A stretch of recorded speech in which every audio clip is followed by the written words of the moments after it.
সুশাসনের জন্য নাগরিক সুজনের পক্ষ থেকে বলা হয়েছে, নির্বাচন কমিশনই দেশে সুষ্ঠু নির্বাচনের সবচেয়ে বড় বাধা।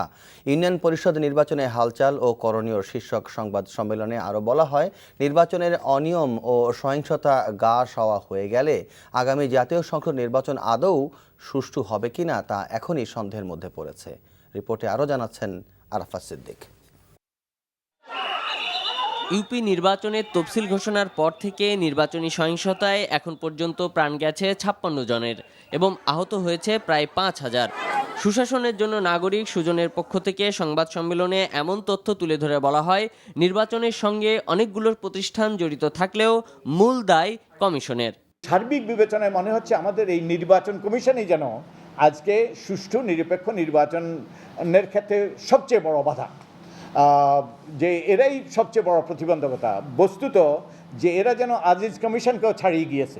এই কমিশন আমাদের পুরো প্রক্রিয়াটাকেই ধ্বংস করে দিচ্ছে, যেটা আমাদের জন্য একটা অশনি সংকেত। ঢাকা রিপোর্টার্স ইউনিটিতে সংবাদ সম্মেলনে আরও বলা হয়, রাজনৈতিক সংস্কৃতির পরিবর্তন না করে দলীয় প্রতীকে ইউপি নির্বাচন করায় চলছে মনোনয়ন বাণিজ্য, বেড়েছে সহিংসতা। সুজনের মত, ধ্বংসের দ্বারপ্রান্তে দেশের নির্বাচন ব্যবস্থা। যদি এরকম অনিয়ম এবং সহিংসতা প্রতিষ্ঠিত হয়ে যায়, গা সওয়া হয়ে যায়, তাহলে আগামী ২০১৯ সালে জাতীয় সংসদ নির্বাচন সুষ্ঠু হবে এইরকম কোনো সম্ভাবনা কি আপনারা দেখতে পান?